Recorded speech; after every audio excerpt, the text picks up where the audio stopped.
What is going down, faithful? Come on in. This is going to be our therapy session after the 49ers' absolute debacle on Sunday Night Football in front of the entire world to see the 49ers lose 11-10 on Sunday Night Football. But you already know the vibes were still SDS till the end, but we're going to keep it real on this one. I got a bone to pick, so we're going to keep it 100. I'm not gonna crap on anyone, not gonna do any of that, but we are gonna keep it a buck. Let's get into why the San Francisco 49ers lost this game and just smash that like button. Why not?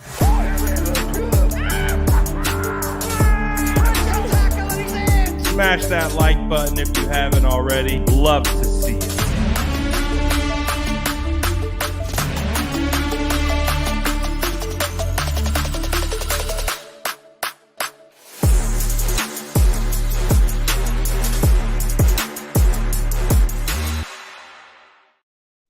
All right. So this is going to be the first order of business. We are all equally pissed. Let's keep it a buck. You already know, guys, that I like to keep a very optimistic outlook with the San Francisco 49ers. I like to bring the positives amidst all the negative, but this is the reaction show, and the reaction to that game tonight on primetime television was disgusting. The MVP of this game for the San Francisco 49ers was none other than Mitch Wishnowsky. Absolutely horrible football. Not by everyone, not by the whole team. We'll get into it. We'll run into it. We'll get through it. But first, let's do a quick cleanse and a quick reset. Drop an SDS in the chat if you're still vibing with your boy. We are going to get into all the things that we did not like about this game. But first, let's do a quick little cleanse. Drop an SDS in the chat, and then we are going to get this thing reset because, oh boy, that was quite a ride. I mean, hey, we went into Broncos country, and they absolutely took us for a freaking ride. But my goodness, hey, we can be sad SDS. We can be sad SDS all day, but we see the squad in here. We're always showing love at the end of the day, but we got a bone to pick. We got a bone to pick with this one. Again, you know, I'm a glass half full kind of guy when it comes to this team, but oh boy, that was a performance for the books. I swear, it was one of the ugliest things I've probably ever seen with my own two eyeballs. No Limit Daniel says you guys need to calm down. We're gonna bounce back, and I don't think that's the point. You know, I do believe that we will bounce back and the 49ers will get this back on track, but that's not what we're talking about. We're talking about this game right now, right after we watched it. That's what we're talking about. So I agree. I agree with you, No Limit. There's still a lot to look forward to. It's a long season, but that's not what we're talking about right now. We are talking about this game, and it was not good. Down the stretch. I mean, really, it all really started to fall apart when Jimmy Garoppolo pulled his best Dan Orlovsky, ran out of the back of the end zone that you could actually argue helped the 49ers a little bit, because if he didn't go into the back of the end zone and create a safety, he would have thrown an interception that would have been a pick six. So you can actually argue out of how terrible that play was calling.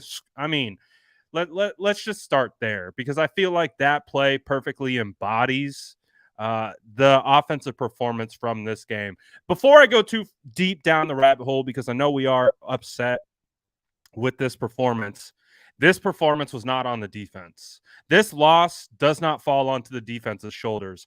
I am going to give the San Francisco 49ers a hall pass, a get out of jail free card. They did their job. They gave up one true scoring drive, and it came down at the end after they had been on the field consistently. I'm not putting that loss on the San Francisco 49ers defense. Again, they did their they held up their end of the bargain. They held the Broncos to 11 points. They did their job, all right? So I'm going to start with that. The 49ers defense, they are not at fault here. I don't think that's the case. I really feel like they did a pretty solid job throughout the whole game. Again, we saw vintage Russell Wilson, and Russell Wilson did what Russell Wilson does and cooked our asses down the stretch. Something that we are very used to. But again, that's why the offense actually has to score points, and they have to take advantage of the defense. Putting the offense, you got to play complementary football. I'm big on complimentary football. That is not complimentary football. You got to be able, if your defense is getting stop after stop, punt after punt after punt, you got to score as an offense. You just have to. You got to pay back your defense for ultimately what they were able to do. Again, we went into halftime with the 49ers up in the time of possession game. The game ends with the Denver Broncos with almost a 10-minute lead in the time of possession over the 49ers, which means guess what? Your defense was on the field and they were gassed. So I don't put it on the defense. Yes, they could do things here or there a little bit better, but that's nitpicking at this point. I think when we go back and we look at the 49ers offensive performance here, we go back and we look at that whatever that play was where Jimmy Garoppolo runs out of the back of the end zone, becomes a safety. It's just awful. Just really awful. And again, it could have been worse if he didn't step out, he would have thrown an interception and it would have been a pick six. So, and not only on that play, Trent Williams got hurt. That I think is probably one of the biggest takeaways from this game is that Trent Williams looked like he got seriously hurt. Um, and if Trent Williams is hurt and he's going to miss extended periods of time, the San Francisco 49ers are in a whole world of hurt because I will tell you right now, you do not want to see a San Francisco 49ers offensive line with Jalen Moore out there. I'm sorry. Jalen Moore started off with the San Francisco 49ers last year looking promising, like he could be an upside prospect, but I do not know what happened to Jalen Moore. Jalen Moore has fallen off a cliff, and he is literally, you can't put him out there. You cannot put Jalen Moore out there and expect to do anything. So I don't know what it is. I don't know what he's doing. I don't know what he's doing in pass protection. I don't know. He's already not a good run blocker. And again, I'm not here to pile on, but I just got to talk about it as I see it. And Jalen Moore is a huge liability out there when he's playing the tackle spot. So I don't know why he got the nod ahead Colton McKivitz. At least felt like Colton McKivitz came in and it felt like it was normal. So this just in from Kyle Shanahan. Is Kyle speaking at the press conference right now? If he is, I might just do a little simulcast so we can all listen in live together. Let me double check. He is. We're going to do a little simulcast so you guys can listen in. I'm going to bring up Kyle right here because I want to listen to what's going on. So let me get this going. All right. We're going to listen in on Kyle. Demonstrate each session. Oh, he's done already. Oh, that was quick. All right. So I guess we're going to do a replay of Kyle.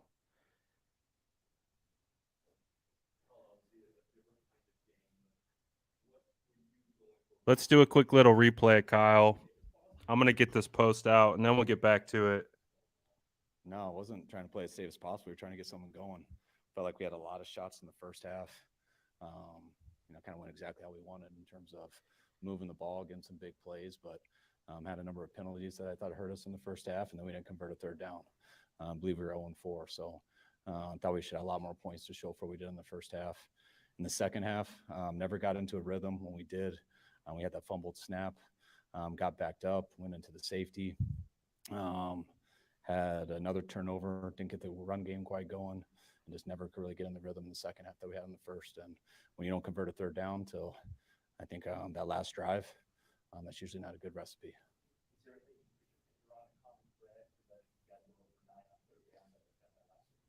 Yeah, I thought we made too many mistakes today. And not taking anything from them, they did a real good job too. I mean, that was a tough situation I put him in. That unblocked guy coming. Wish we'd had time for the big play and could have ditched it. But it was a tough situation I put him in.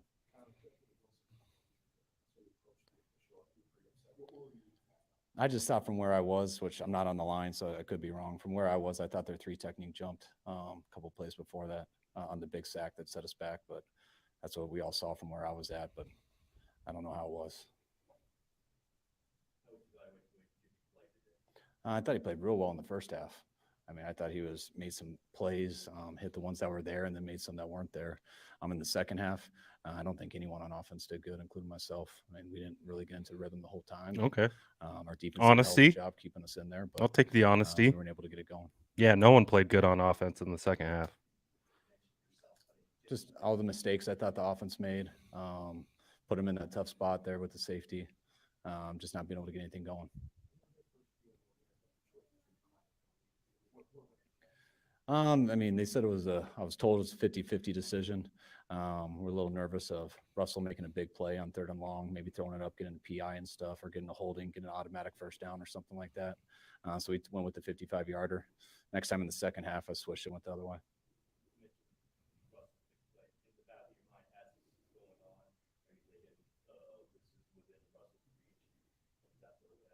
Oh, always. I mean, that's what Russ does. He's real good at that stuff, and held him for a while, but it's tough to keep doing that all game. I was just talking about today. I mean, first day, I thought it was a little bit of a monsoon. I thought second game, I thought we did pretty good. Today, I thought we struggled to get in a rhythm in the second half. Kyle's going to age 20 years this season. I can feel it already. Not really. I mean, I look at it as 3 games. Each game has its own story. You guys know these 3 games, and today we had our opportunities, but I see your guys' super chats too, by the way. I'm going to get to those in a second. Shout out Coach. Shout out my guy Socks on the screen. Shout out Justin. Yeah, he got banged up in the week, and we just gave all the reps on the right side, left side, and stuck with it. Really just what I told you guys. I mean, I thought we made way too many mistakes. We had our opportunities in the first half where I thought we should have been up a lot more than we were. We missed on those. Came back in the second half, and the defense kept it going. Offense had a chance early and started out with the fumbled snap. And then we never got it going after that. I mean, stay on the field. Unless you're getting huge plays, you got to convert a third down, and we never did that.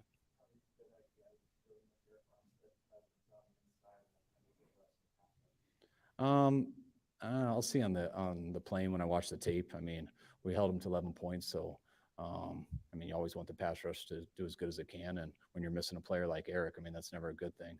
But I don't think that was the issue today. He ran hard, had some real good runs early, but just couldn't get anything going in the second half. And I don't look at that as an individual; I just look at that as a whole offense.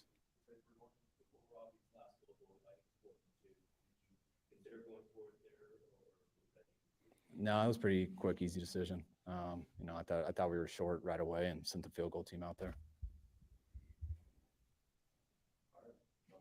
All right, guys. All right. Well, that was short.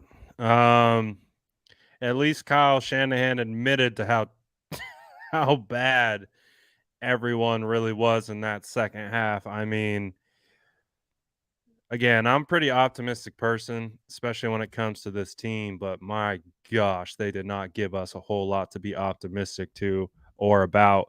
Let me get to some of these super chats. Sox said 2 road games, 2 different quarterbacks, 10 points. Kyle's offensive coordination is awful right now.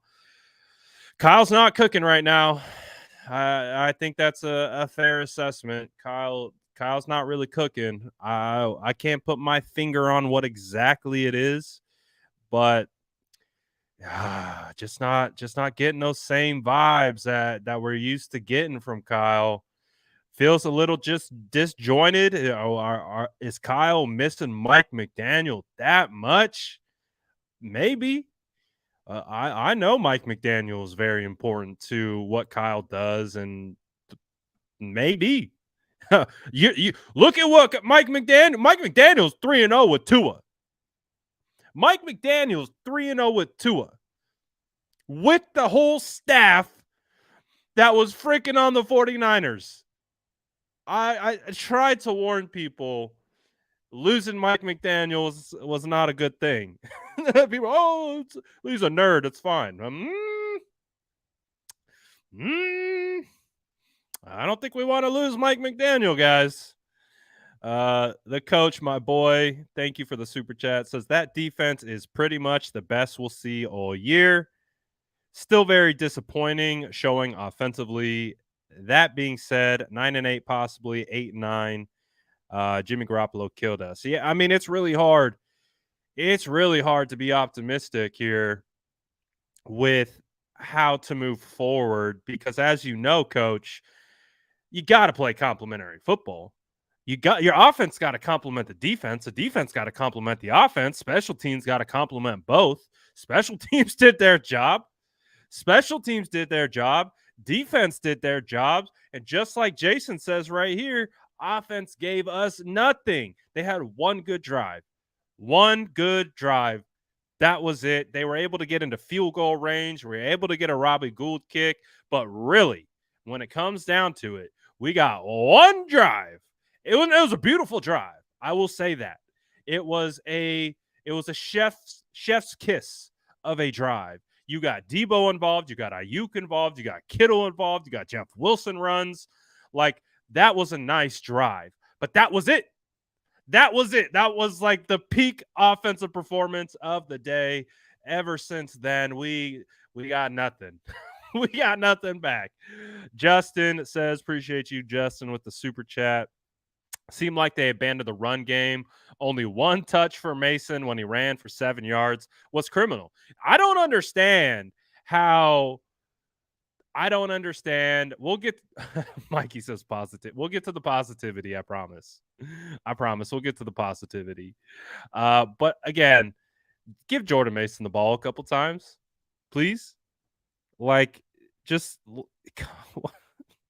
I don't know what he gives TDP 14 carries against the Seahawks. Jordan Mason gets 1 carry. Deebo Samuel 5 carries for 6 yards. Jeff Wilson did what Jeff Wilson does, 12 carries for 75 yards. Very respectable performance from Jeff Wilson, but you already know they have to abandon the run. They got to get away from it. And I don't know. When are we gonna see Jordan Mason as a pass catcher? That's one of my favorite things out of Jordan Mason in camp was his ability to catch. Todd Jersey Architecture Inc. says blah blah blah. So sick of this dude and the garbage quarterback. It's gonna be a rough week. It's gonna be a rough week for Shanahan. It's gonna be a rough week for Jimmy Garoppolo. You all, the entire national media just got to sit there eating their chicken wings, watching the 49ers offense specifically, which again has been the main point of emphasis, all that good stuff. It just wasn't. It's going to be a long week for those two. There's going to be a lot of noise this week surrounding this team. Shout out Carlos for the $5 super chat. Appreciate you, Carlos. Jimmy G complimented the Broncos defense. Oh, touche indeed. Touche indeed. Let's see. Coach has stopped the Mike McDaniel BS. He came into a team with a ready-made roster with splash free agent signings and fresh staff that hasn't been poached year after year. W3 and people chirping. It's crazy. But to counter your point, coach, it's completely new environment. This is Kyle Shanahan's 6th year. Um, Kyle Shanahan with Trent Williams, George Kittle, Brandon Ayuk, Debo Samuel, Jeff Wilson's been balling, Kyle Juszczyk, a quarterback that's ran your scheme for 6 years. I mean, when we looked at the San Francisco 49ers offensive struggles last year, the person that I pointed to and I gave credit to was Mike McDaniel because he was the run game coordinator, the offensive coordinator, and what he was able to do in kind of redefining the way the run game was working. So I'm going to give him credit. I'm not going to point to that as being a main point of emphasis, but I also can't spend all offseason talking about the coaching change, how the 49ers lost a ton of coaches and what that's going to look like and how that's going to show up down the stretch. It could be something. Could be something to it. Not saying it's the end all be all, but there could be something there. I mean, what else can I say? I hate it, but yeah, I mean, it's not fun. Like getting on here, talking about a post-mortem after the loss. I understand what a lot of people are looking for. They're looking for why is the reason? Why did we lose? Who's to blame for the loss? That's what the discussions are. And right now, it's really easy to see why the San Francisco 49ers lost that game specifically. Um, you know, it's just such a small sample size right now. Should have beat Chicago, but Chicago, the rain, I really feel like kind of evened the field for both teams. The 49ers did what we thought they would do against Seattle, and defense did what they were supposed to do against the Broncos, but the offense didn't show up. And we didn't get the offensive performance that we were hoping for. And as a result, the team sputters, they lose, and we have to point to the offense as a result. If we're going to do a proper postmortem and we're going to look at why they lost this game, it typically comes back to the 49ers offense. Jason says defenses are sniffing out the carries from Debo. It was nice when they didn't know it was a possibility, but there's a lot of tape on it now. It seems a lot harder for him to get into space. This showed up on Chicago. It showed up on Chicago that Chicago knew what the 49ers were trying to do to him. So that's part of it. Again, back to the coaching conversation. The reason why the 49ers were able to get out of the hole is because they were able to redefine and remanipulate their running attack, and they were able to get it back on track.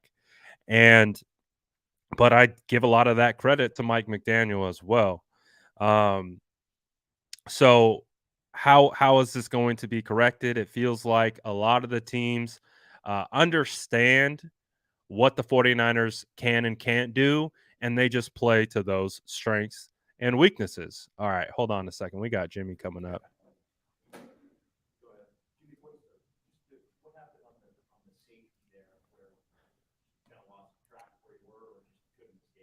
Yeah, I mean, tough situation. Just trying to buy some time for the play. That was a tough situation.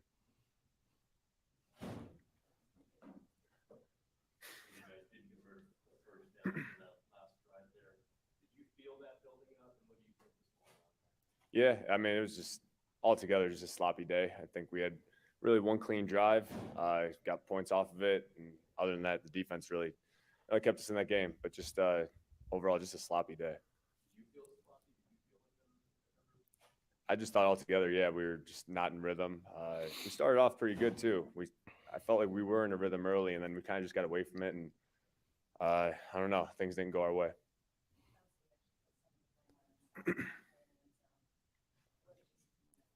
Yeah, just I was just running the play, trying to buy some time for it. It was longer developing play.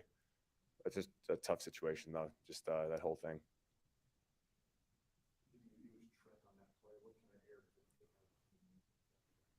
Yeah, it's tough. Trent's a warrior, man.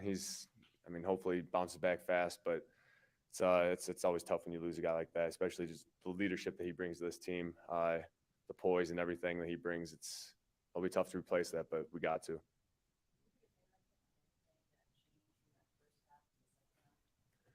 Just our rhythm. I don't think we weren't in a rhythm at all in the second half. You could feel it, you could see it. We were talking about on the sideline, but just it's kind of, I don't know. I was just thinking about it. It was kind of my first week with these guys, and I just got to get in a rhythm with them, especially like third down. I mean, we were terrible today, and I just got to get on the same page with those guys, and we got to convert those.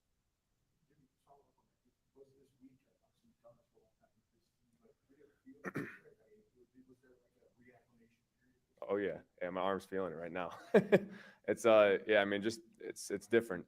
You try to do all the practicing and preparation you can on the sideline, being the number 2, and then when you get tossed into it, you just I didn't go through OTAs and training camp, and I'm not trying to make excuses or anything, but I just got to get in game shape and get rolling now.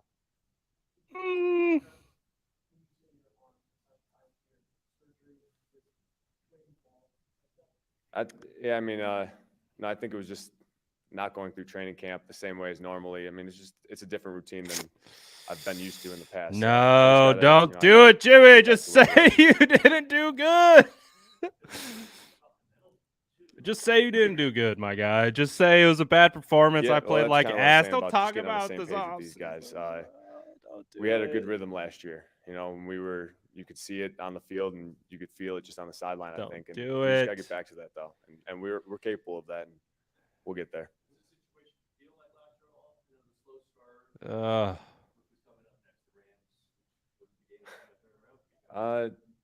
only 3 games into this thing. We still got a lot of football left, so you never like to lose like this in that type of fashion. But we got to bounce back. But yeah, all right, it's almost over. It's almost over. And then I'm bringing it down. No, I just think I'm telling you, it's something with our rhythm. I don't know. It wasn't the same in the second half. They really didn't change up too much throughout the game. But rhythm, this team doesn't work unless they have rhythm that way. All right. Oh gosh, Jimmy. Man, it's tough. It's tough, man. Yes, coach says I can't do it anymore, bro. It's tough. I stopped it. I'm done with the press conferences. It's just sad. GG Niners, what an absolute war that was. Shout if you're a Denver fan, shout out. Appreciate the good vibes. But yeah, that was rough. Again, I think one of the differences we've seen in pressers is a guy like Trey Lance after the Chicago game, where I wouldn't even say that game was on him. He started the press conferences by rattling off all the plays and the mistakes that he made and what he was going to do to get better. I get it, Jimmy. Like, you were in a really weird situation this offseason. Again, you could have been on a different team if you didn't get your shoulder surgery. We're trying to make the best of it. You stuck around. You had the shoulder surgery, which killed the trade that would have put you on a new team. You can't talk about not having a regular offseason. Like, I get it, man. Like, it wasn't a good offseason for anyone.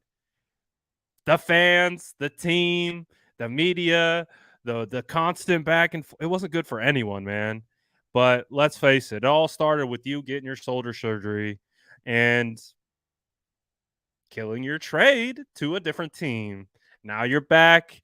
You don't talk about the offseason.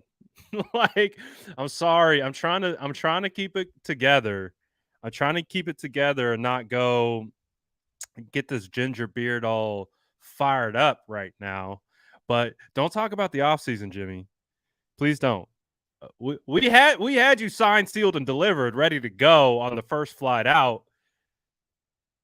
You had surgery, my boy. And guess what?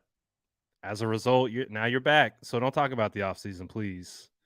Don't talk about the lack of what you did, what you didn't have. None of that stuff. Where can I get this hat? Shout out to Residency. They actually just got me this hat. This thing's actually fire. You get it at residency.com. Use the promo code DSF9ers for a little discount. But yeah, that I didn't like some of the things that Jimmy just said there. Roman says, okay, you guys, now that Trey would have owned this crap if he played like that. How do you miss a slant that badly? That's a game-changing play if you can make it that easy of a throw. And the thing is, like watching that pass that K1 broke up, it's even worse watching K1 break it up because it's like K1 knows. K1 knows. Just wait in that window. Just wait. You know what he's gonna do. He's gonna wait for Debo. They're gonna make the first window real muddy. They're gonna clear it, and then he's gonna throw into the second window. Or if it has to clear to the third window, K1 was just waiting for it on that last series because K1 knows. Like they know what to do here. They know how to defend the slant against Jimmy Garoppolo. I don't know. And you could tell they knew what Jimmy wanted to do early. They knew. Jimmy had a couple good throws. I mean, the back shoulder to Juice was really nice, and then comes back and doesn't do so hot. So it's more of the same, man. That presser got me hot. I'm not gonna lie, it got me hot too. I'm trying to stay calm, and try not to fully dive deep into my emotions at the moment. But let's just not talk about the offseason, Jim. Jim, my boy. You're beautiful as hell, but let's not talk about the offseason, my boy. You don't know how many fans have had to deal with talking about you in this offseason. Please don't talk about the offseason. Please don't bring it up. Please don't talk about your lack of offseason. Like that's an opportunity where you just need to say, you know what? I didn't go out. I didn't play my best game. I would have accepted. I was a little rusty. I would have accepted. I was a little off, or just got to find my rhythm. I haven't played ball in a while. I would have accepted that. Like, come on, don't talk about the off season. You're talking to the wrong fan base. This fan base ain't ready for it. We don't want to talk about the offseason, Jim. We want to talk about right now. We want to talk about why we didn't win right now. That's what we want to talk about. Clyde says Jimmy's next team is looking at this tape. Yeah, I mean, it's just tough. Obviously, we want to see this bounce back. You want to see them be able to recoup.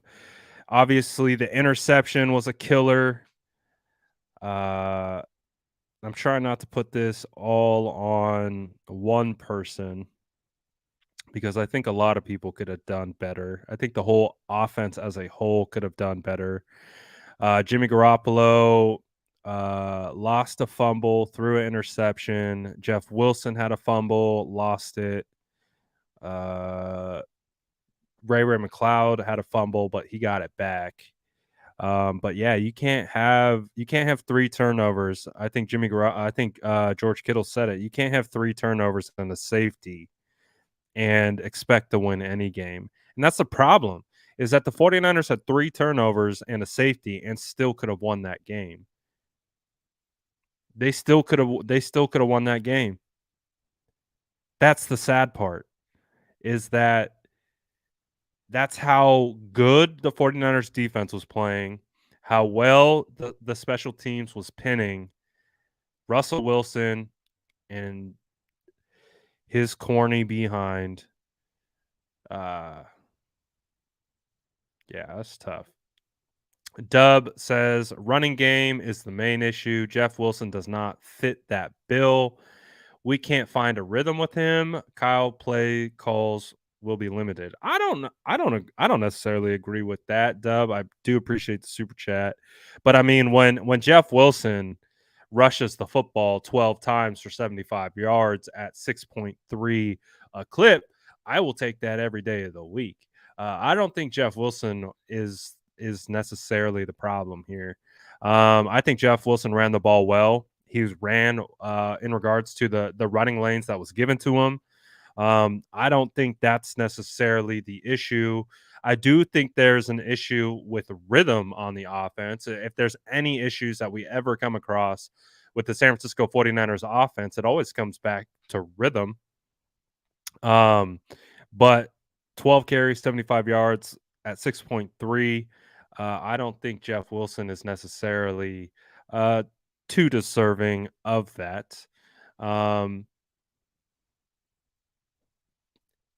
thought he did a decent job. There were also a lot of plays that weren't blocked well, that they just ran into the back of the offensive line. So you guys know me. I'm going to keep my offensive line takes for when we get to the tape, which I'm not looking forward to. Coach says, if not the bad games, it's the nice suits after the loss, the $1 million smile, the jokes. We. You ain't French.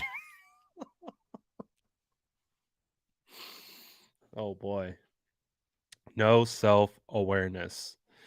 Yeah, I wouldn't, that wasn't a great press conference at all by Jimmy. I think if we had to grade the press conference from Jimmy Garoppolo, probably grade it solid C minus, maybe a D.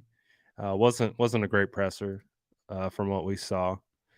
CB Niner says thoughts on Jimmy blaming the safety on a long developing play.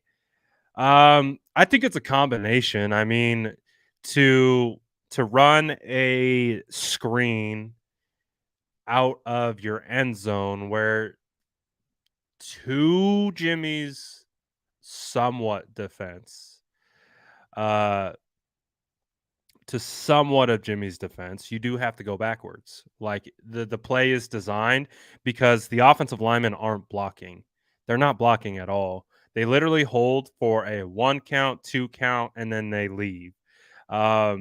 In fact, they're trying to push defensive linemen upfield. So it's an interesting play call. It really is. It's an interesting play call. If it worked and they bit on it and they brought the house and you're able to leak essentially the running back out into the open and you're able to get blockers in front, then yeah, the play looks a lot better. But they didn't buy it. They didn't buy it at all. So if they don't buy it, you don't have a whole lot of opportunities to go anywhere else with the football. It's a really poorly, like, obviously hindsight being 2020, if the screen isn't there, you have nowhere else to go. There's no plan B because it is the screen and you have zero opportunity to go anywhere else with the football. No one else is looking for the ball. So I'm going to have to give partial blame if we want to talk about that play. Not a good play call. Not a great play call because they knew it was coming and they took it out. They took him down. The reasoning is sound. I still don't like his answer. Sorry, not sorry. You don't have to be sorry. I think we know what people want out of Jimmy Garoppolo in press conferences. They just want Jimmy to take accountability, and that's it. Coach said the play was fine. The problem is there was nothing to go off of it. Yes, there's no second opportunity on a screen. So Jimmy pressed the issue when he should have thrown it in the dirt. True. He made a bad play, a horrible play. Yeah, I guess you got a point there. Lisa says O-line. Oh, line.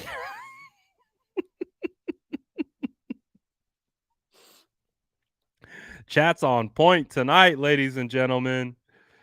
The chat is on point. Always a fun live experience after the 49ers lose in this type of fashion. Oh my goodness. Like it is rough sledding when the four and my island boy Sean saying talk me off the ledge. I wish I could. The 49ers have Trent Williams with a high ankle sprain. High ankle sprain, for those who don't know, is often a 4 to 6 week injury, depending on the severity. So,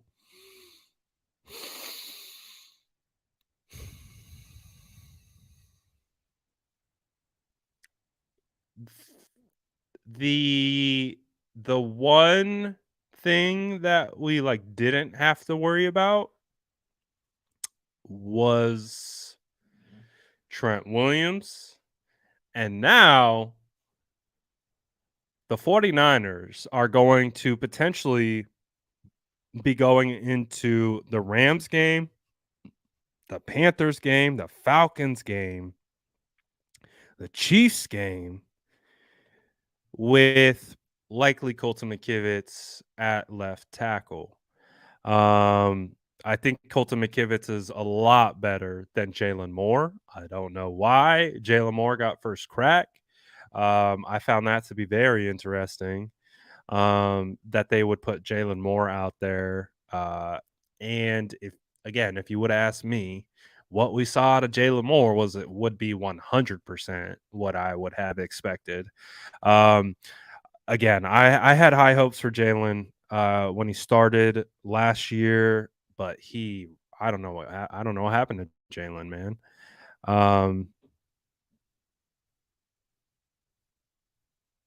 So yeah, it was rough. It was rough.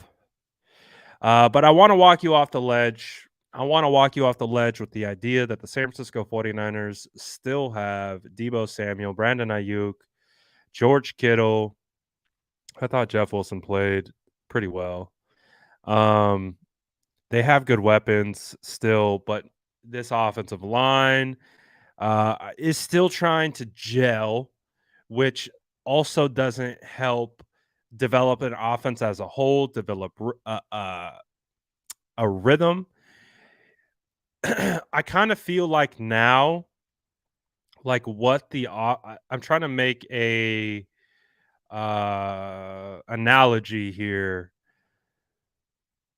I think the 49ers offense right now, like they got the dope ass rims, they got sick ass paint job, they got the limo tint, but the frame, like the chassis is like falling apart.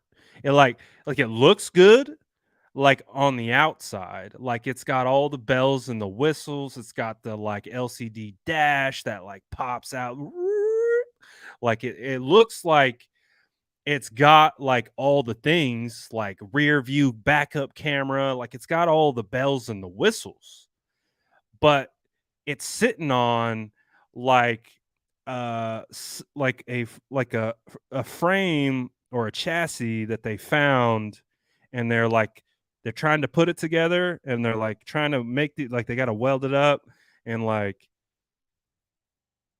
the things on the outside look nice, but the foundation in which the car stands on and like has to ride on isn't well put together. So anytime they hit a pothole, doosh, they hit a pothole, boo, the whole car goes on.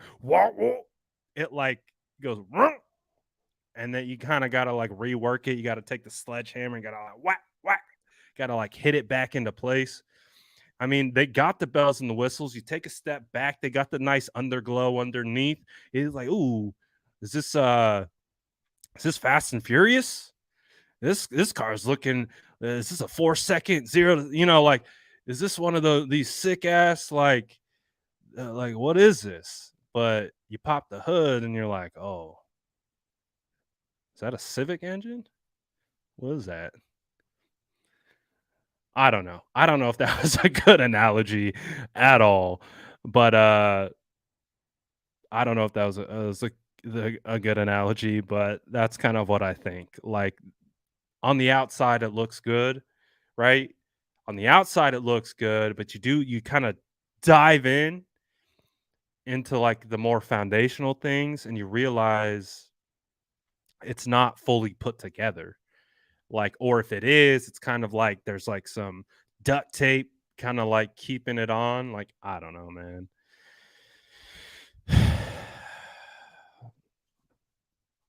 I don't know. Roman says, I'm gonna I'm gonna go try to bury my sadness in some Oreos. Like the only thing that would have made us feel better about that game, regardless of how it went down, is it would have been a W. Like we just needed the W. The 49ers needed to come away with a W, regardless of how poorly that game was played. They needed to come away with the W. They had the opportunity to, and they didn't.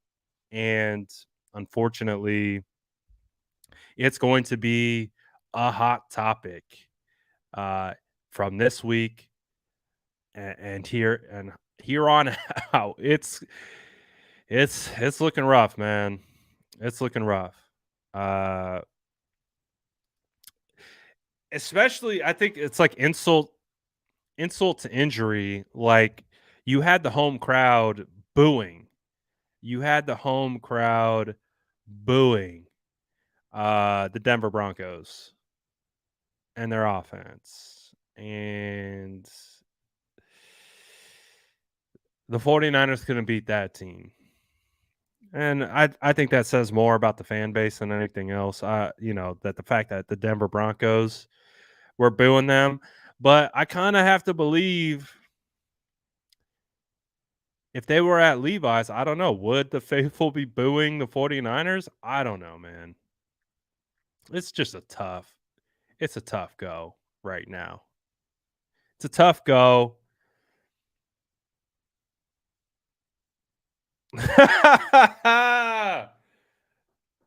Coach is spitting. Coach is spitting facts right now.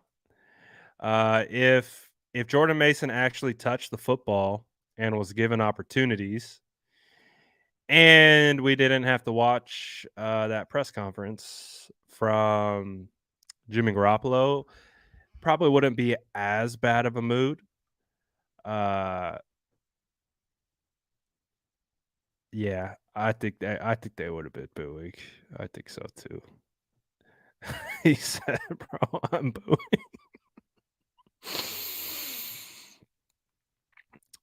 I think ultimately what we can get into the hows and the whys. We can get into the hows and the whys. But this is what everyone's upset about. This is what I'm upset about. This team's better than this. Even with Jimmy. Like let's call it what it is. Like even with Jimmy, they should be better than this. Even with the offensive line that they have, they should be better than this. Everything just feels disjointed. Even that win against Seattle, even that win against Seattle, there. I remember I said it on a live. Uh, what did I say? What don't you agree with? Let's have a healthy debate. What did I say? Remind me. I'm kind of just speaking off the top of my head. Remind me, coach. I see another one.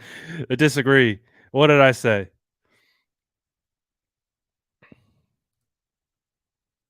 But anyways, I want Coach to remind me what I said.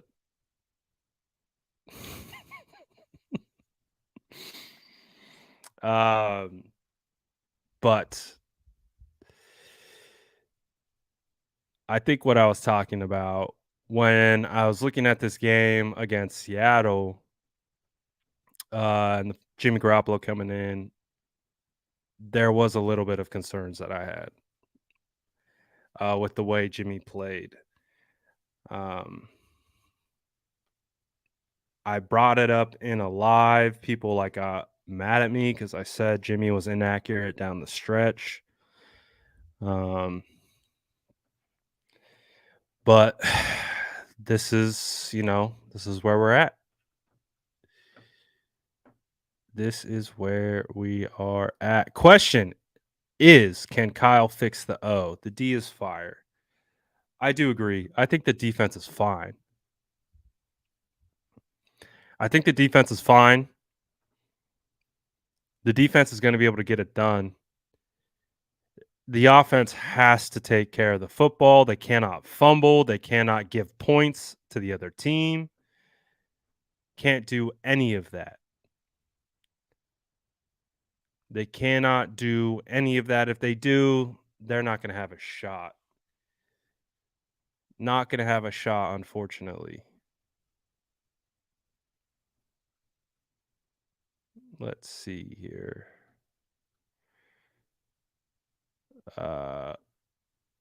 So I wish I had answers.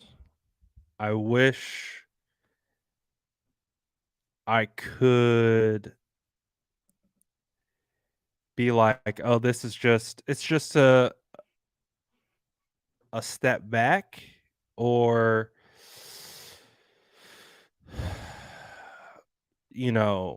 a correctable issue. And of course, there's going to be a lot of issues. We take a step back. Oh, you answered me. I was waiting for.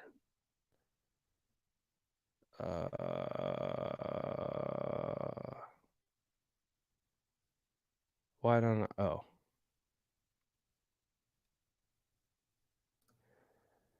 Brad, did you see what the hell they just put on film compared to how these guys talked all offseason, especially when Trey was the QB? They got crow to eat. They were cocky, and this is it. I guess I don't know what I said because I agree with you. I don't know what I said, but yeah, they didn't put anything good on. They put one good drive on film. They had a couple good plays that they put on film. But the overall body of work that they put on film from an offensive standpoint was not very good. Was not very good. The Trey situation, yeah, I don't know. I don't know, man. All I know is it's tough. It's tough right now. He said, I said the team is better than this even with Jimmy G. I do in at least a fraction of a percentage. I'll stand by that. I'll stand on that. I think this performance was absolutely terrible by the offense. I think we can all agree on that. I think there is a world that exists that they can turn it up a little bit better. Again, the Jimmy Garoppolo throwing into traffic and throwing interceptions, I don't think that's ever going to be something that we don't deal with. But I do think they can be a little bit better. Now, am I saying like 2019 better? Not necessarily, but I think they can clean some of it up. And I agree that me saying that right now after that performance that we just watched, yeah, you're probably not going to agree with me. And I fully support you not agreeing with me. Coach said this team is better than this, and I said I don't agree. We just play defense good enough to expose us. Other teams are going to have much better offenses. I agree with that. When the 49ers are going to be forced to play catch up or have to match, it looks like it's going to be really tough because we know what Jimmy Garoppolo wants to do. Jimmy Garoppolo wants to throw over the middle, and when he throws over the middle, he telegraphs what he wants to do. The defenses understand what he wants to do, and that's where it becomes really hard with the defense. That if they aren't winning and they aren't running the football and they're not owning clock and they're not doing those types of things where they can kind of spread the ball around, they're in trouble. They are in trouble. 100%. They are in trouble. And we kind of saw that. Like the second, I'll tell you this, the second they got into like, oh crap, we got to come back mode, I didn't, I'll be honest, I'm pretty optimistic guy when it comes to this team and trying to like think glass half full. I wasn't. I was like, I've seen this movie. I know exactly how this movie goes. When Russ started doing Russ things, I was like, oh God, they're gonna score. They scored. And then I was gonna be like, we're gonna watch an epic, another kind of collapse again, because the 49ers aren't going to be able to move the ball. They aren't going to be able to do what they want to do because guess what? Jimmy's going to try to throw it over the middle and he's going to throw it into traffic. It's either going to get tipped or it's going to get picked or they're going to get a sack at a terrible time. First play, roll out, Jimmy gets sacked. I was like, I literally could have read you the script to this story. The way this game ended, I don't think any single 49er fan who's lived through this is surprised at all. We were all sitting there like, I have watched this movie over and over and over again, and we know exactly how it's going to end.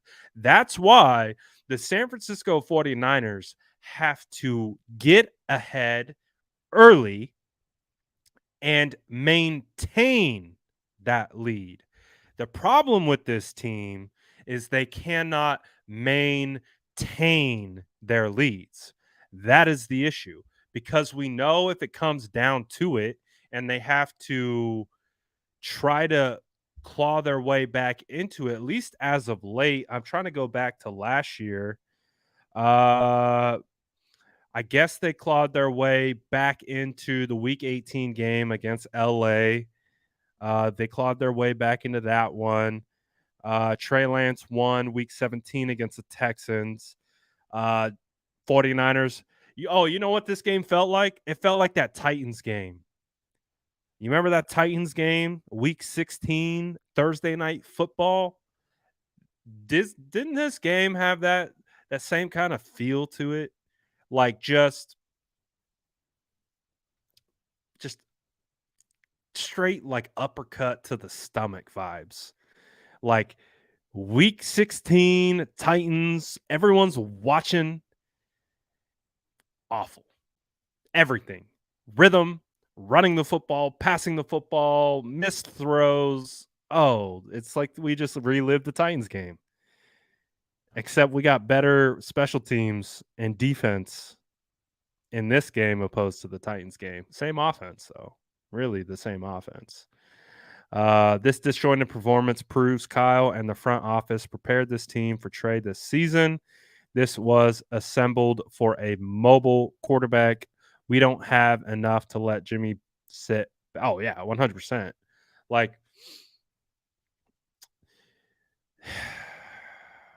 it's tough, man.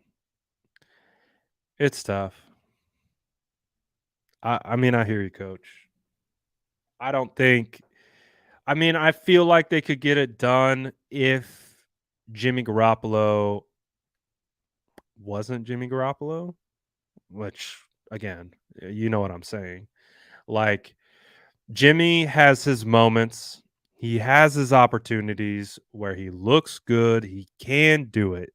It's the other moments that absolutely eradicates any of the positives that he brought to the table.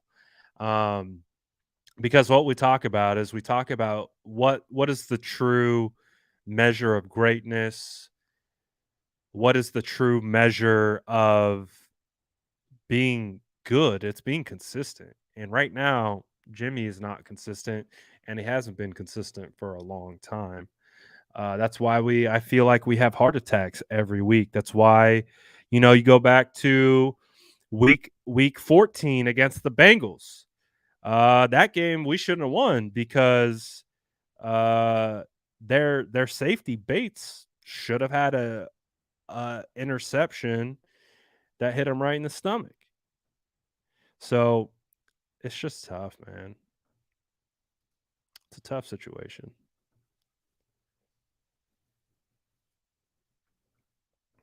So we'll see.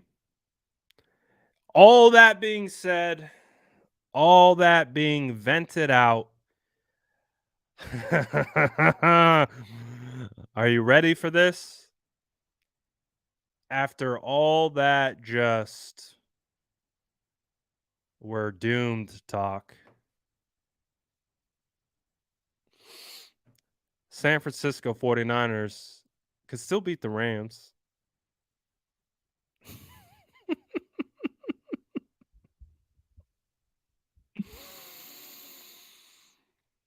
Listen, I don't want to talk about Jimmy Garoppolo anymore because we know what Jimmy is. Like what we saw today, we've seen so many times. So many times. Like there's no surprise. No one's surprised. No one's surprised by what we saw today. No one's surprised. No one is surprised. All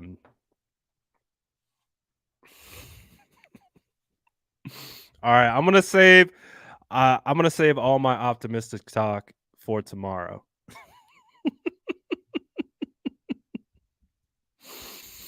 No optimism tonight. I can sense the chat is not for it. So I'm here for you. Let's drown our sorrows. See, I was talking with a buddy of mine. I won't say any names. But I was talking with a buddy of mine. Greatly respect his knowledge of football. And we were talking about what would the 49ers have right now if they had a top 10 quarterback. And we were texting back and forth, and we texted it at the same exact time. And the words that we texted were dynasty. If the San Francisco 49ers had a top 10 quarterback, we are looking at a dynasty right now.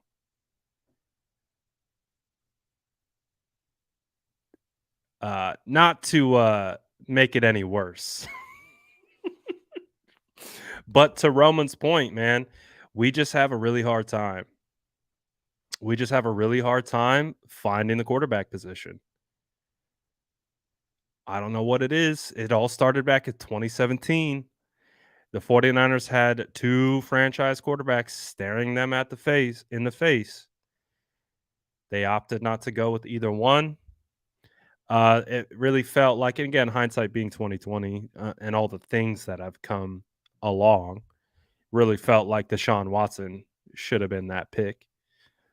But that's really what it comes down to. The 49ers struggles over these last 6 years can all be pointed back to the quarterback position. So I think that's what we're going to continue to talk about until the quarterback position is figured out and we feel like we have someone in that role that can consistently do it and complete throws, manipulate defenses with their eyes, all those types of things.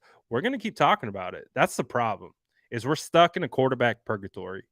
And with Trey Lance going down, all the optimism that we had for Trey Lance, we can't be optimistic for this season because Trey Lance isn't coming through that door. He's not coming through that door. So our best hope this year with a Super Bowl caliber roster is Jimmy Garoppolo. And right now, there's not a whole lot of faith, and rightfully so. Jimmy had a really bad performance against the Denver Broncos. Is he going to get it back on track? I don't know. What does back on track look like? What does back on track look like? Because back on track with Jimmy Garoppolo is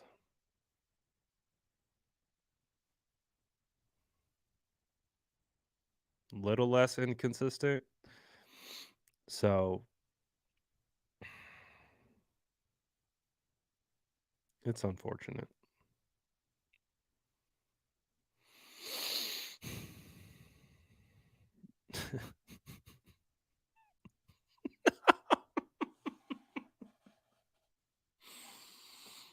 I'm right here with you, man. I'm right here with you. I'm feeling pretty down in the dumps with you guys as well. I'm not gonna lie. Coach is hot. Uh, Damn. Coach said the Jimmy honeymoon lasted 3 quarters. Not even dinner and a movie. Straight back. Oh my gosh, Coach. This is wild, man. It's a wild time to be a San Francisco 49er fan, I'll tell you. I've never, it was a lot more peaceful. I'll be honest with you. It was a lot more peaceful covering the San Francisco 49ers when they went 0-8. It was a lot more peaceful when the San Francisco 49ers went 0-8 in 2017. There was so much in the future to look forward to in 2017. The difference is that we are in it. Like we are in the thick of it. So there's nothing to look forward to.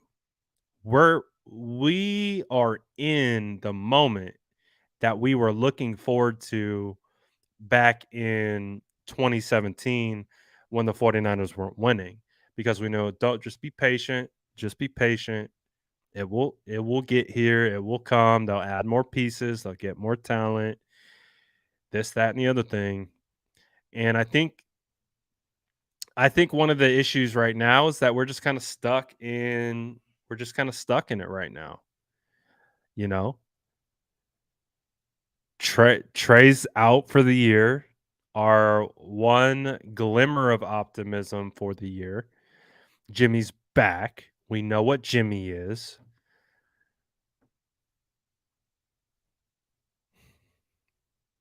So it's tough, man. It's tough. It's definitely going to be a week to week type season. The only thing that we can hope for as fans of this team is, although we are down and there's not a lot of optimism right now, is we just got to hope that inside that locker room, they can figure it out, because it's definitely not going to get figured out on the outside, because let's face it, they don't listen to us, and rightfully so. But they got to figure it out internally. They got to figure this out, man. You got to figure this out, or else it's going to be a long season. It's going to be a long season. Jimmy was taking shots too.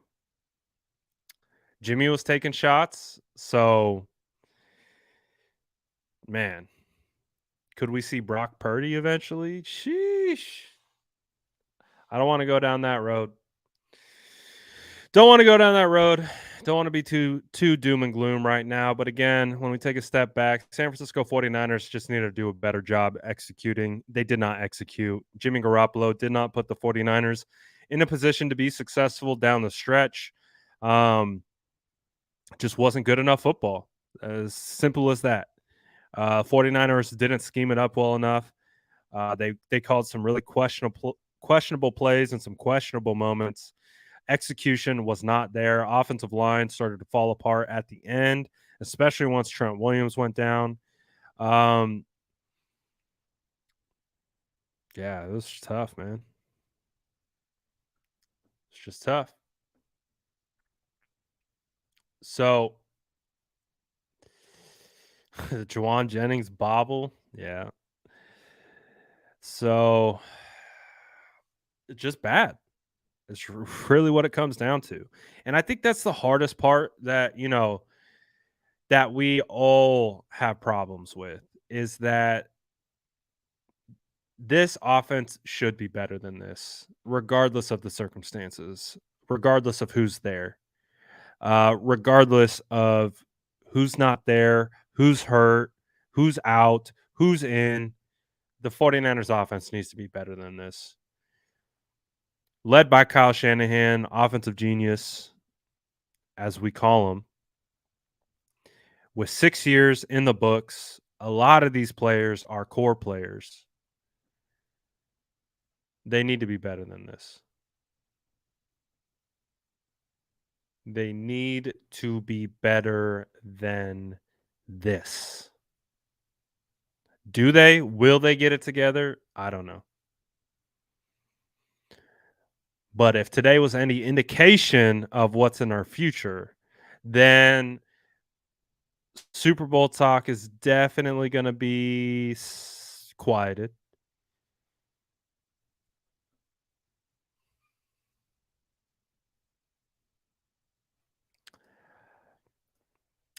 I don't think they wanted. I mean, from everything that we heard, they wanted Jimmy gone, man. Jimmy could have been on another team. So I don't know. I don't know what they wanted. They didn't want this. No one wants this. No one wants this. So yeah, it's going to be interesting, man. It's going to be wild, but nothing else to expect from a game like that. Yeah, they did want Jimmy gone 100%. So he's not, though. He's back. He's here, and he will be riding the ship from here on out. So what we're doing is we're airing out all our grievances. No room for optimism here because the chat is not about it. The chat wants blood. And I understand. And, we'll call it what it is. Jimmy Garoppolo did not play well. Kyle didn't coach it or scheme it up well in a lot of instances. They didn't execute. They didn't put themselves into a rhythm and ultimately weren't able to do what they needed to do to pull out a victory that they had in hands. So that I think is the number one problem is that this game was won and they lost it. I put the emphasis on the loss on the 49ers. I don't put it on Russell Wilson. I don't put it on the Denver Broncos. I put it on the 49ers. The 49ers had all the control, in my opinion. They should have won this game, but they ultimately lost this game. I don't give a whole lot of credit to the Denver Broncos. Like the Denver Broncos defense was good, but they weren't that good. Let's keep it a buck. They were good. They weren't that good.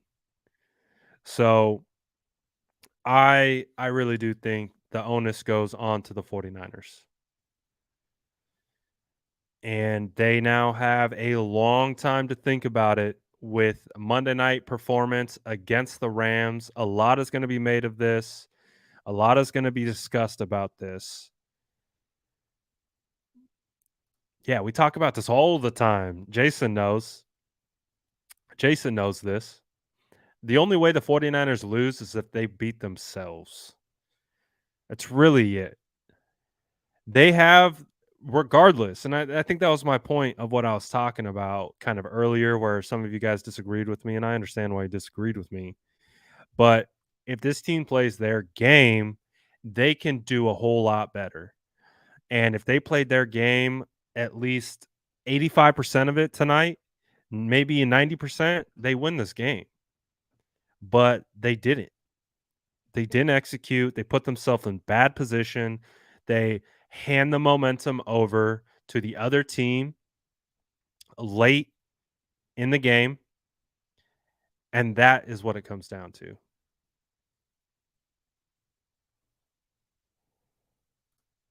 Coach says this has got to be a really sticky spot. Whole offensive season installs scrapped. Then you go back to Jimmy with old scheme. Kyle couldn't have possibly had a new offense for Jimmy this quick. Teams see us coming. Yeah, 100%. It's an old scheme. 100%. What else would they go to? And I do agree with that point that they spent a lot of man hours into developing a scheme with Trey. 100%. And there's going to be a lot of different elements with zone read, quarterback, gap scheme type runs. But you go back to Jimmy, you got to revert back to your old style of offense. The only way that offense works if it's in rhythm and you're able to bounce from one play to the next. If you don't find that rhythm within that scheme, you are in a big trouble. You are in big trouble. So I agree with you in that perspective that they went back to the old stuff and defenses know what works and doesn't work with the old stuff. We can figure it out as, you know, we pull up the tape, we do tape reviews, and we can see, we see it. So, can we now say the offense is outdated? Potentially. Everyone in the NFL runs a Zorro concept now. So that was one of the things last year where I think the 49ers were able to showcase some of their abilities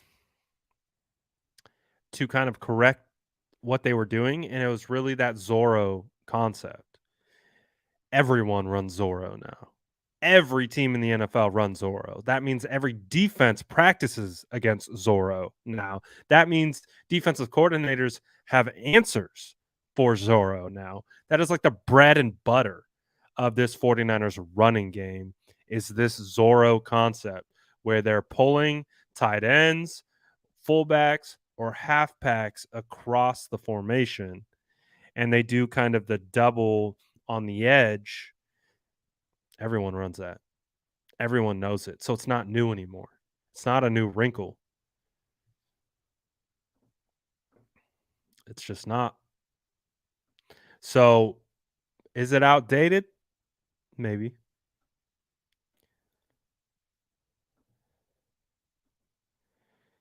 And so what Coach is saying, here we go. Coach is saying he's got to build a new offense overnight. The offense isn't outdated. It's not updated. Huge difference. Kyle needs to re-engineer the offense that it's full Jimmy G. I think we're on to the same thing, Coach. Because he's always going to have the baseline. The base of the run game is going to be zone. They're going to have gap scheme built in and integrated. There's nothing different there. So the one counter I do have is that the league knows now. The league knows. The league knows what they're trying to do. Go back to Chicago. Go back to Chicago when they were running Zorro. Quinn was squeezing down the line of scrimmage. So as a result, it actually worked to the 49ers' benefit because it created a natural lane to the outside. It took away their designed running lane because they were able to squeeze it down but it created an outside running lane. But they knew. Oh, they knew. They're keyed. When Trent Williams or Mike McGlinchey blocks down, their defensive ends were keyed and locked in to squeeze down the offensive line of down the line of scrimmage. Whereas before, you guys know, if you get a block down and you get zone read at the mesh, you kind of freeze as a defensive end. You kind of get your eyes in the backfield. You kind of get held by the mesh point, and then you would have a tight end coming to clean your clock. Well, they knew. They didn't even wait for any. Their key was if they block down, they squeeze. So that's part of the run game that I've noticed isn't. And I'm going to look at the tape against the Broncos, and we'll see what it comes down to. But they kind of understand what the 49ers are trying to do. So the thing with Trey is it gave a different dimension. Trey gave a different dimension, which allowed them to run a little bit more complex things that, we saw some more complex things with Trey Lance. One of my favorite plays that I saw with Trey Lance was was the Debo touchdown.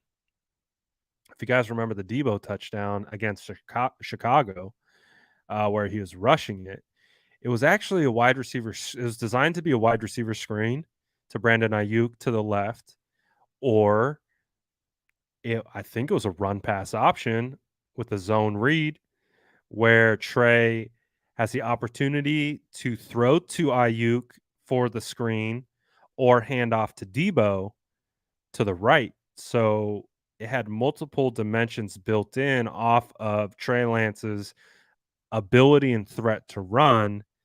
And that was, I think, the next wrinkle that I think Kyle was going to be able to manipulate. But now without that, they're kind of back. They're kind of back to that 2019, 2021 offense that I think the league understands and they know. So we'll see. We'll see. Again, today's the doom and gloom episode. We'll try to get it back on track with some more positive outlooks, but I know that's not what anyone wants to hear today. We're here to just console each other and work through the loss. That sucks ultimately. But we'll see, man. We'll see what happens. We'll see how the team responds. It's a long season. Thankfully, it's only week 3. I will give a little bit of optimism that it is only week 3, and I'm going to use that as an optimistic jumping point. That it is only week 3. You can paint that in a negative light. That it is only week 3, and this is what we look like, and we have a long season to go. Led by Jimmy Garoppolo, but I'm not going to do that. I'm not going to choose to do that. I'm going to choose to be a little bit optimistic in the sense of we got another week next week. If they can again get after Matt Stafford, we know what this is. The team's got to win with defense, so we know that. Team's got to win with defense. Offense has just got to just limit mistakes. It's really, sadly, what it comes down to. It's just got to limit mistakes. I got to limit miscues.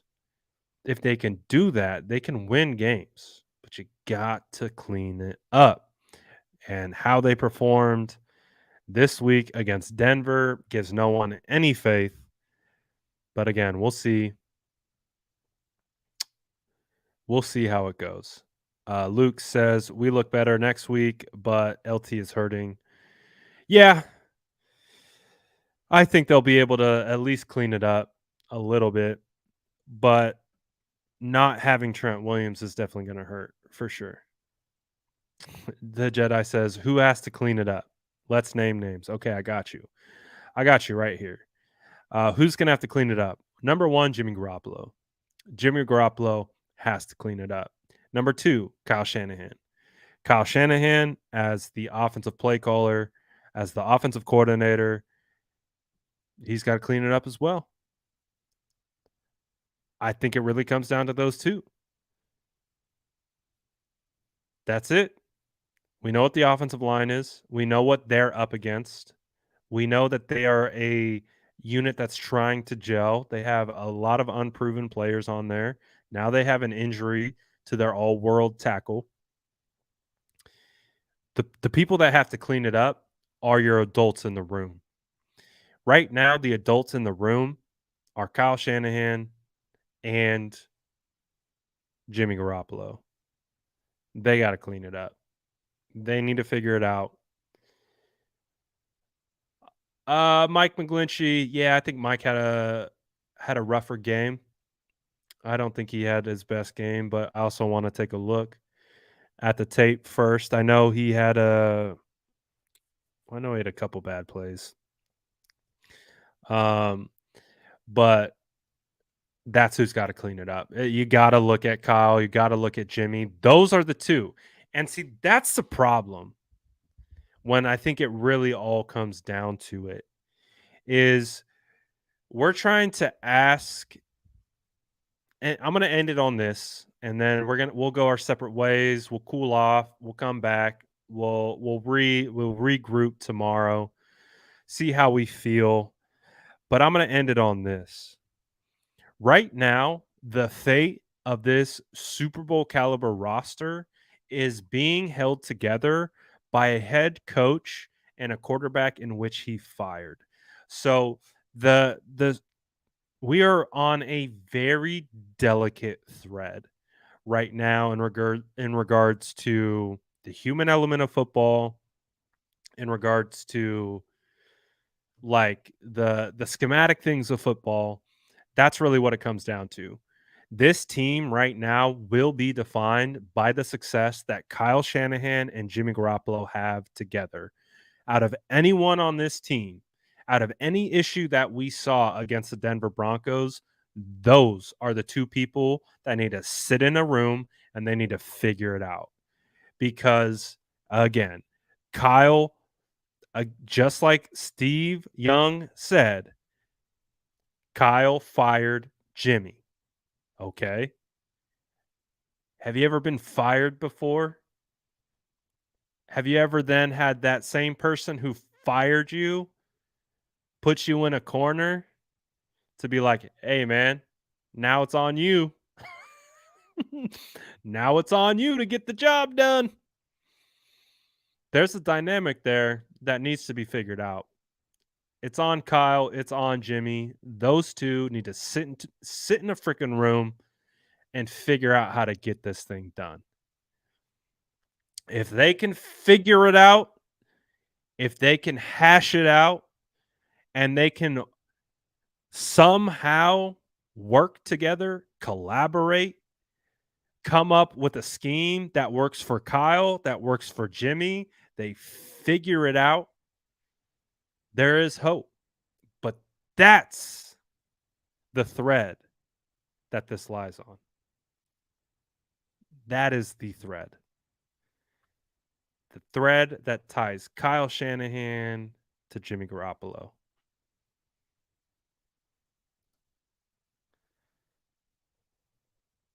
Yeah, we'll talk about Mike. We'll have a real conversation about Mike. I want to watch the tape first. We'll have a conversation about Mike. I know there's one sack that went down. We'll have a real conversation about the offensive line. Trust me. We're gonna have a real conversation. I love Mike, but I'll keep it a buck. But I got to get into the tape first.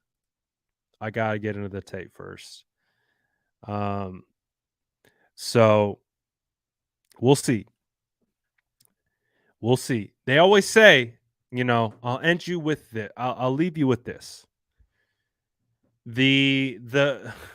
I don't know. I heard this when I used to be a project manager and I used to be account executive for many years. in the experiential marketing world. But they would always say, when talking about companies and internal structure and things like that, they would always say the fish rots from the head down. Does that make sense? The fish rots from the head down. Right now, the fish head is Kyle Shanahan and Jimmy Garoppolo. Those two got to figure it out. If they don't figure it out, oof, we're in for a long year. But those two got to figure it out. It's really what I think it comes down to.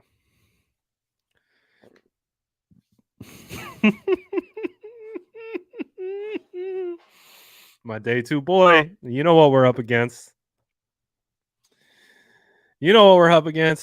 So, like I said, there's a lot of things that we could really chop it up to.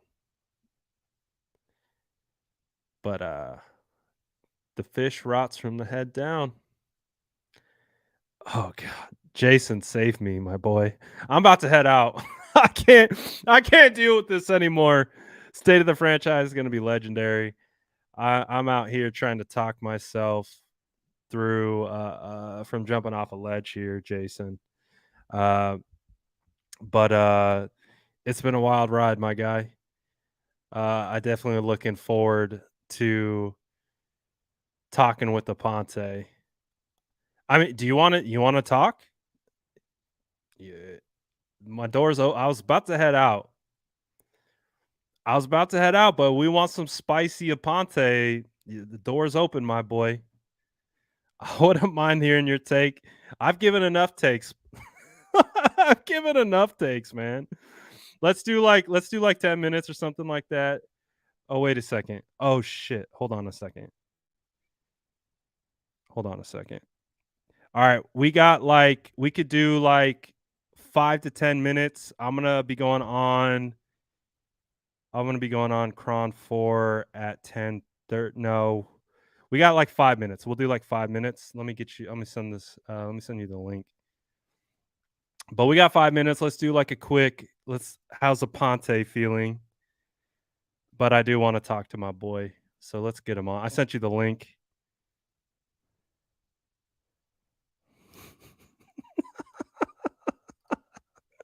Coach, let's talk Monday, Coach. I got you. Let's talk tomorrow. I want to hear from you. We'll talk. I know you got some spicy comments to take, but I need Coach to sleep on it. Coach, let's do tomorrow. There he is. Let's get him on here. How are we doing, my boy? Can you hear me? Are we good? Oh, I can hear you loud and clear. Okay. First of all, hi guys. Nice to see you. I know we all have strong opinions. I have strong opinions. The 49ers defense gave up 9 points today. 9. Those 2 points that were the difference in this game were caused by Jimmy Garoppolo stepping out of the end zone on a play that would have been a pick six. So probably was best case scenario at that point. I don't want to hear about reps. I don't want to hear about post game. I don't want to hear about getting acclimated. None of that. Because if Trey Lance came out here and he put up acclimated. Yeah, if Trey Lance gave up that many, poured up that many points, and this team didn't finish, you guys wouldn't let him live. I was told the offense would look better. I was told this team was going to hit the ground running. It's not what I saw. There were a lot of people that lapped up Trey Lance's injury and were happy that Jimmy Garoppolo started. I would argue Jimmy Garoppolo cost his team the game tonight. Facts. Just facts. That's all. Facts only. And if that hurts your feelings, it's time for you to do some evaluation with yourself. Look yourself in the mirror. Guys were running wide open. Didn't throw to him. Guys were open. He threw to his feet. Guy stepped out of bounds. The guy stepped out of bounds. I don't know what a playbook grasp has to do with that. I don't know what reps have to do with that. Trent Williams is injured. Things are just not good. I'm sorry. I'm sorry. And acting like Trey would have been better, Trey probably would have done the same thing. Trey would have had to put up 10 points, my boy. What do you got to say now? Taj beats, whatever it is.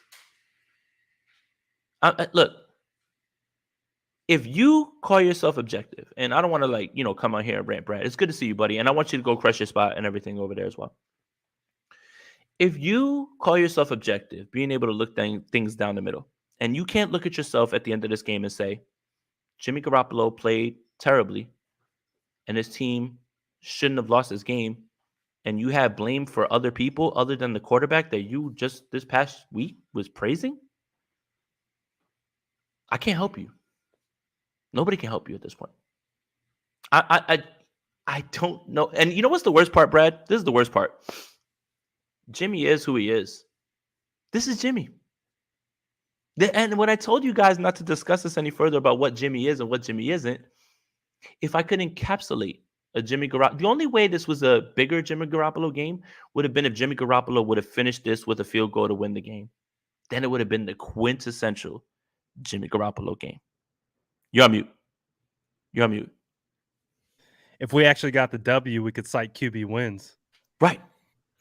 By the way, guys, Jimmy doesn't get that win against Seattle. Trey Lance started. QB wins.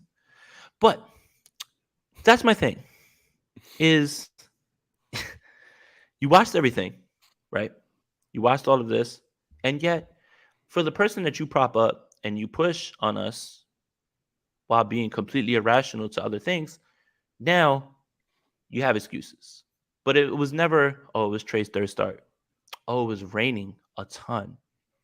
Oh, he's not comfortable in the pocket. It was never any of those things. Never. But Jimmy Garoppolo needed the reps. He needed training camp reps.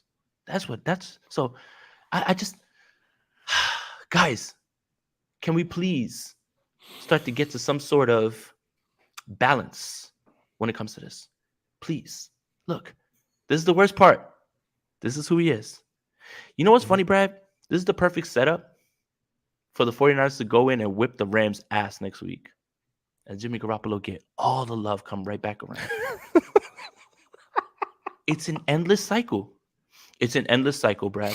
I was trying to warm him up, man. I was like, hey, man, don't count out the 49ers on It's Monday an night. endless cycle, man. Just when you want to count him out, just when you want to get rid of this team, just when you want to cook this man, carries you right back in. And then you're back to just regurgitating the same argument again. So I don't want to yell. I've yelled enough. If you guys saw my post game, really didn't hold back. But this is Brad's channel. Brad's nice enough to have me on. You're very calm and relaxing and just this is nice. Yeah. 7 points on the second drive. That looked like the Kyle drive. After that, the offense went stagnant. Guys were open. I do want to shift some blame to Kyle. There was about 2 runs that accounted for almost all of the rushing yards that the 49ers had. They couldn't run the ball. But I also want to tell you guys, Denver played well tonight. They have a very good defense as well, man. I don't know why Jimmy continued to try to pick on Patrick Surtain. Not sure what he's been looking at. Wasn't the guy that I would be trying. Let's just say that. And then Jonas Griffith, revenge game. He threw it right to K1. K1 tips it to Jonas Griffith. Beautiful, beautiful kind of ending to it. Doesn't mean this is where the 49ers are going to be later on. Doesn't mean that this team is going to be bad. Objectively speaking, tonight was awful. And a lot of that has to do with the quarterback. Is that good, Brad? I didn't. I've been on here for about an hour and a half trying to say what you just said in about 2.5, 3 minutes, and you said it so calmly and beautifully and spit nothing but facts. You're 100% right, Jason. Everything that you just said is on point. Look, the chat needed it. We needed you. Thank you, Jason. Let's just for talk. saving Look, us. I already got my yelling out. Like I went to hop on right now. And GC was like, "Please don't yell. Like, please don't yell." Like, and I was like, "No, I got this." I was like, "I'm gonna be good. Again, when you're talking about what you just saw, objectively, you have to look at the way that the quarterback played. And I don't know how you can spin it any other way. Unless you want to spin it another way, unless you want it to be whatever it is that you want it to be. Unfortunately, this is what happened tonight. objectively. I'm gonna watch this game again. Yes. I don't know why, but I will. And I'll look through it and maybe, you know what, I can come to different conclusions on certain plays that I can say, you know what, maybe this wasn't his fault this time, and again, everything's raw right now. That's the biggest part. Yeah. But objectively, what I can take away, and I don't think it's gonna change when I watch it over again, is that Jimmy Garoppolo didn't play well in this game. That stepping out thing, man. There's just no call for it. None. Right.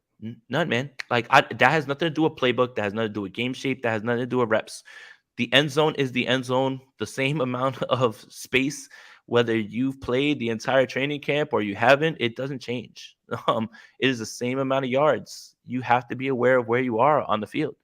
And honestly, I know it's the deciding points, but good God, it was about to be a pick six. Good God, like so right, thank God he stepped out, because it would have been a pick six. He steps out. That was only 2. He threw a pass that would have been 6, and then Trent Williams is injured on the same play. Literally, That was probably the worst play of the season. The worst play I've seen in a long time. From any 49er. Yeah. It really epitomizes like the cloud of dysfunction that it feels like is kind of hovering around the 49ers, right? And I know people wanted me to yell. And I feel you. I mean, if you want me to yell, I yelled at people. I yelled at people on the post game, but I don't want to do that. This is Brad's show. I feel like I've gotten through it already. I'm up. It's 1:24 on the East Coast. I still got to be up because I have to finish my article and get this up. But I feel at peace. Right now, I feel like I got it all out. And it is what it is. No one's going to be able to change my thought process on this because it is what it is. And if you have a differing opinion, we're all entitled to it. I'm just going to ask, like, what did you see? So change my mind. Basically, I'm going to be the guy at the chair. Jimmy Garoppolo played bad in this game. Change my mind. Like you're gonna have to sway me in this way. And that's not an instant reaction. It's just it is what it is. I think even the most prudent Jimmy G supporter would be able to look themselves in the mirror tonight and say he didn't play well. Dan Orlovsky tweeted, "I'm free." After that play, we've been talking about Dan Orlovsky in that play of him running out of the backfield for years, and then Jimmy Garoppolo goes ahead and does it on primetime television, and it's the next one. Is that and you know, look, all right, one more thing, and I don't want to be negative, but we laugh at teams that put up offensive performances like this, right? It was an 11-10 game. First of all, I'm sorry, America.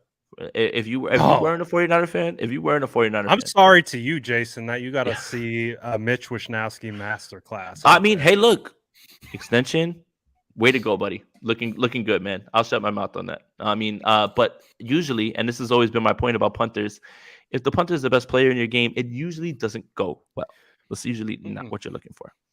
No. But my thing is, you know what, Brad? I don't even know, man. I don't even know. I've gone through all the emotions, everything at this point, and this is just the proper setup for Jimmy to whip the Rams next week out of nowhere when everybody is just ready to just cast them off. But yeah, tonight sucked, man. And I'm sorry, America.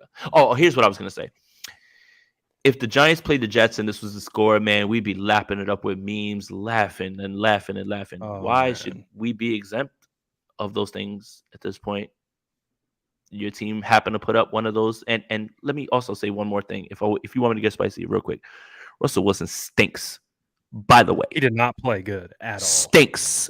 No. Didn't play well. You're being nice. Stinks. So at least there's that. But Russell Wilson finds a way to get the win. Russell Wilson stinks, though. I also want to say that. I want to make sure one drive. That was it. Yeah, he had one drive. That's it. He only needs one drive. Again, that was one touchdown. That was it. But the defense held. You can't expect the defense to completely hold the entire time. Yeah. But yeah, I'm sorry, America, if you're out there listening. Well, I'll say this, Jason.